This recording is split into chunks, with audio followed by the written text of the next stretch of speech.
Hey, good morning, everyone. It's Module 4, or Week 4, which makes it halfway through the course.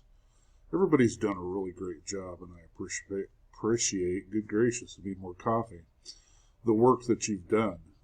This is an important class, and I know from previous experience sometimes you get caught up in that week-to-week from activity, if you will, and you kind of not able to step back and see the larger picture. But the work you're doing is important because you'll have interactions with it again, particularly with this unit, because we're going to talk about HR policies and practices as well as FMLA, or Family Medical Leave Act. Family Medical Leave Act is a very common occurrence in the workplace, but it has a lot of landmines because there's a lot of nuances to the law specifically. But before I dive into that just a little bit more, one of the things I've noticed and I want to review, you may not have had a compensation class, so this may be new to you, or sometimes you get to work and you're not thinking about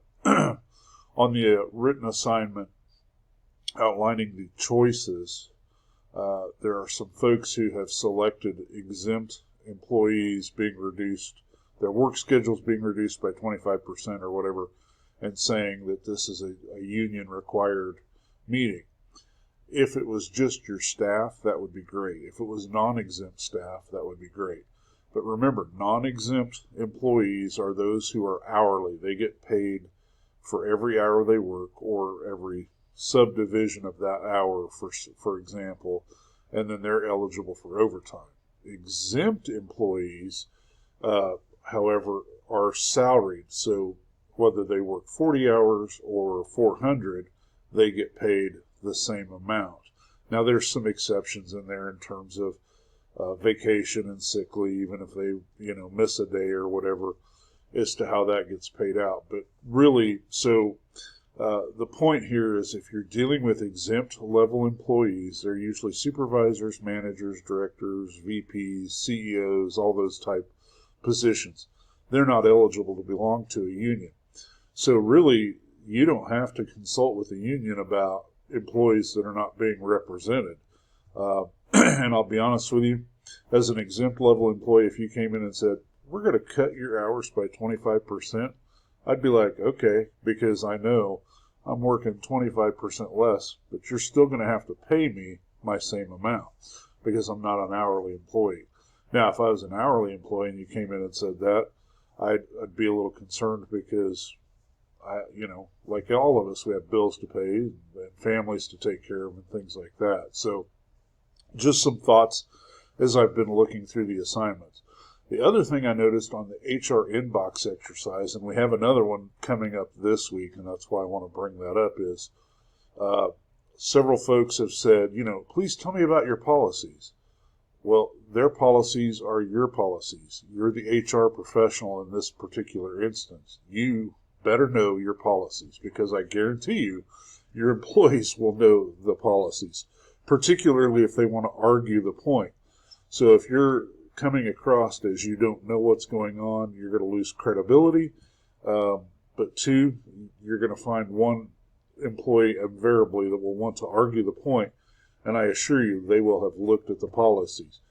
That doesn't mean you have to have them memorized. You're not going to go to court and contest it or anything of that nature. But when you're getting ready to respond to something, take a moment, look at the policy. Now, how does that apply in the classroom? Because obviously we don't have policies and procedures. This is where you get to be a little creative. You get to make your own policy. So I'll be honest with you, if I'm grading your HR inbox exercise and you say, our policy says that we can suspend people for using their cell phone on the production floor, cool. I'm not going to argue with you and say your policy's wrong. It's your policy. You get to be creative in that context.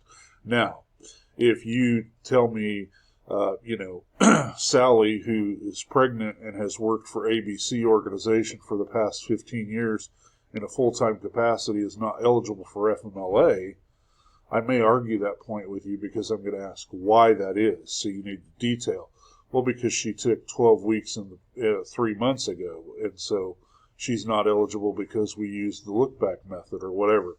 So don't be afraid to be creative, but support your creativity is what I'm asking you for. So I did not do a PowerPoint for Module 4, just simply because I'm running short on time. I'm trying to get everybody's papers graded and provide some substantial feedback. But really, you've seen the objectives, or you can read those in the introduction section.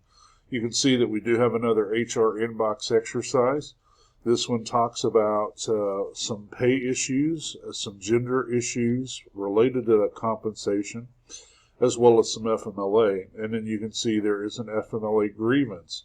So that's why we talk about that. There's a lot of Department of Labor FMLA resources, so please feel free to review those, as well as the resource list for your chapter reading and things of that nature.